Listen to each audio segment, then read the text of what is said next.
This is a story about an old car and a stupid plan. Because the good ideas are usually the boring ones. Because hey, what could possibly go wrong?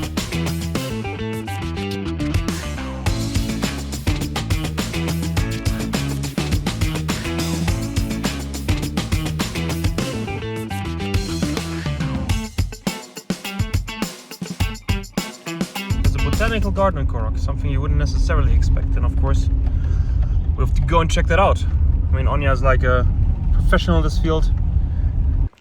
Yeah, it feels a bit like a ghost town here in this botanical garden because there's nobody. Okay, maybe it's because it's Sunday morning. My brother found some berries and is venturing around off the beaten tracks. Yeah, and this botanical garden is situated on over 2,300 meters above sea level. So I think also kind of unique in that sense, and it's like a green oasis full of different plants from all over the world, different categories, local trees, European trees, Crimean trees, so quite a wide selection. Okay, it's getting serious. We are leaving Khorogh right now. Anya's still doing a quick Russian Duolingo lesson because he decided to learn some Russian. So right now we are on about 2,200 meters at the outskirts of Khorogh. And the serious part begins because still today we will hopefully make it up to over 4,000 meters over sea level. We're saying goodbye to the internet right now and hello to the mountains. We even found some fuel with 95 octane in Korok. Didn't see that for quite a long time, since Dushanbe. And of course filled up the tank, and now we've got an amazing range because the car is an 80-liter tank full of good fuel, and then we've still got a 20-liter tank or canister for emergencies, so 100 liters altogether.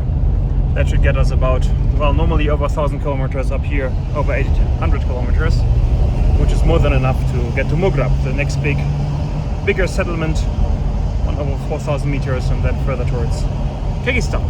Yeah, it's getting serious. We're on 2,500 meters. That's the road up to the mountains, up to over 4,000 meters. Okay, so we made it on 3,000 meters over sea level. Only 1,000 to come today, and another 600 to come the next days. So, yeah, going well so far. The road is good, mood is good, Anya is good, hello Anya, and weather is great.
So I found some authentic food, fried potatoes, a bit of vegetables, some sausages, of course some mayonnaise and some tea.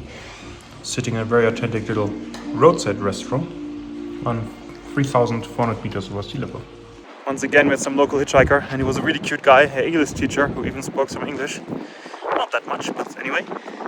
And we dropped him off here because somewhere there are sheep and cows. 2 sheep, 2 cows, and he visits them. And behind us there's some yaks coming along. We have to say hi to them as well.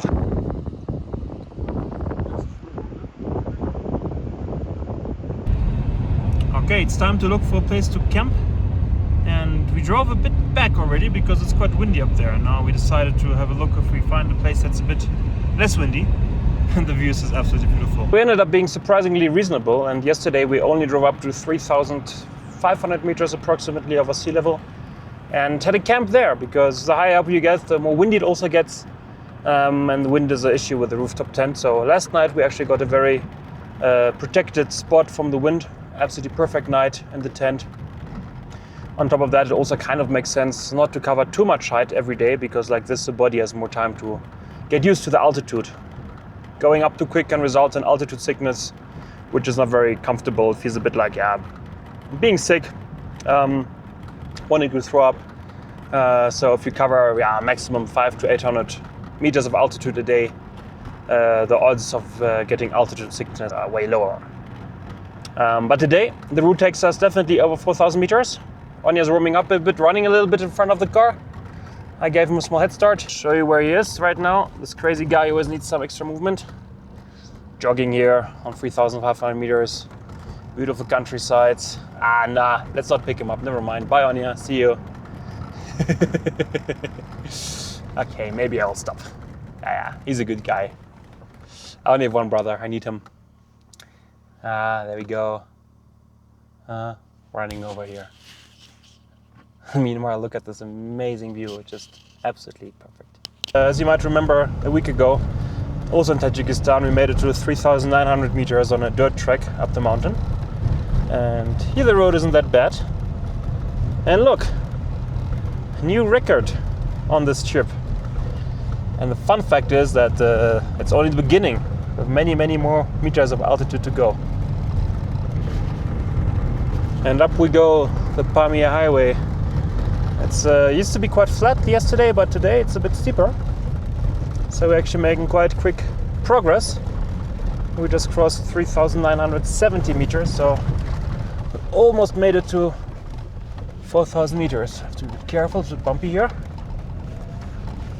But the plateaus is going strong.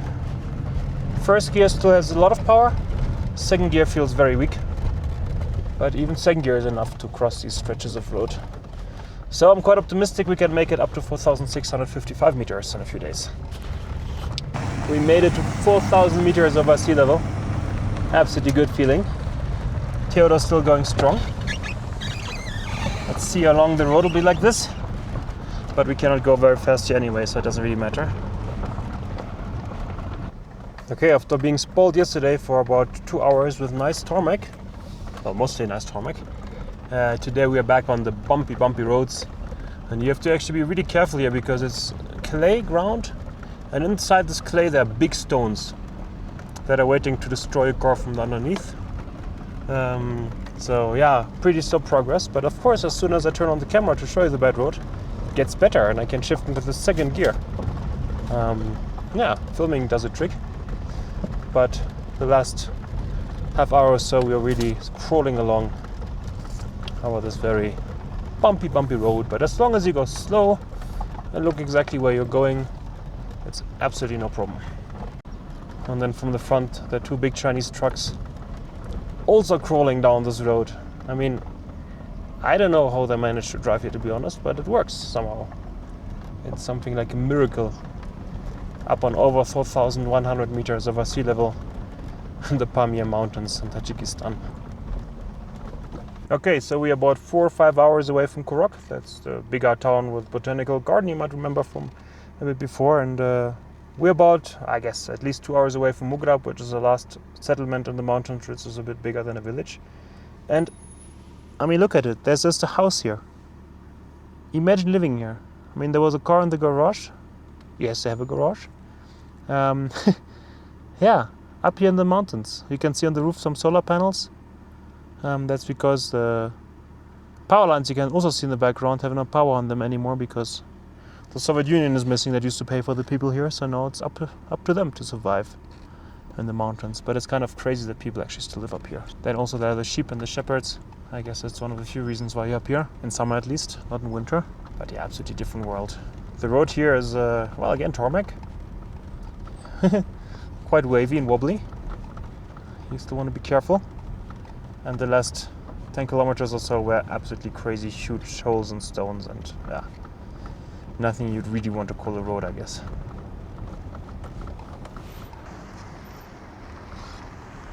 Okay, this was a long single shot, I think it's called. I'm not a pro at this. Let's continue along. Somewhere in over 4,200 meters over sea level in Tajikistan. . 。 . 。 . 。 . . 。 . 。 . . . . . . . . . . . . . . . . . . . . 。 . . . . . . . . . . . . . . . 。 . . . . . 。 . Tajikistan.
So since yesterday we've been following the main Pamir Highway, the M41, and now because Theodor is doing such a good job and we're quite motivated, we still decided to make a small detour over the Khorogh Pass towards Khorogh. And Khorogh is in the Vakan Valley, which is a parallel valley which is again at the Afghan border, and we're basically now heading a small road. Well, I mean, all roads here are quite small, but it's not part of the main Pamir Highway, into the mountains.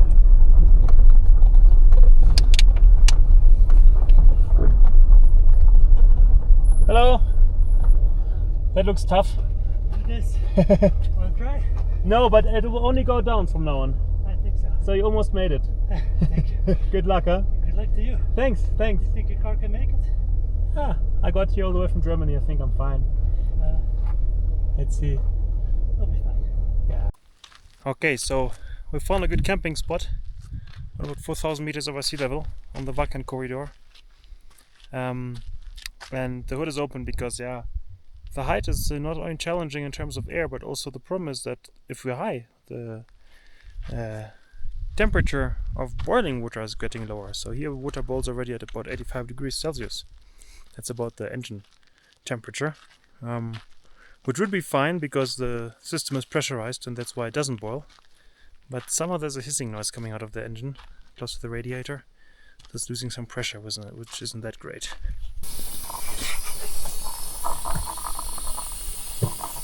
Okay, so we're camping on 4,000 meters, and here's something funny I want to show you.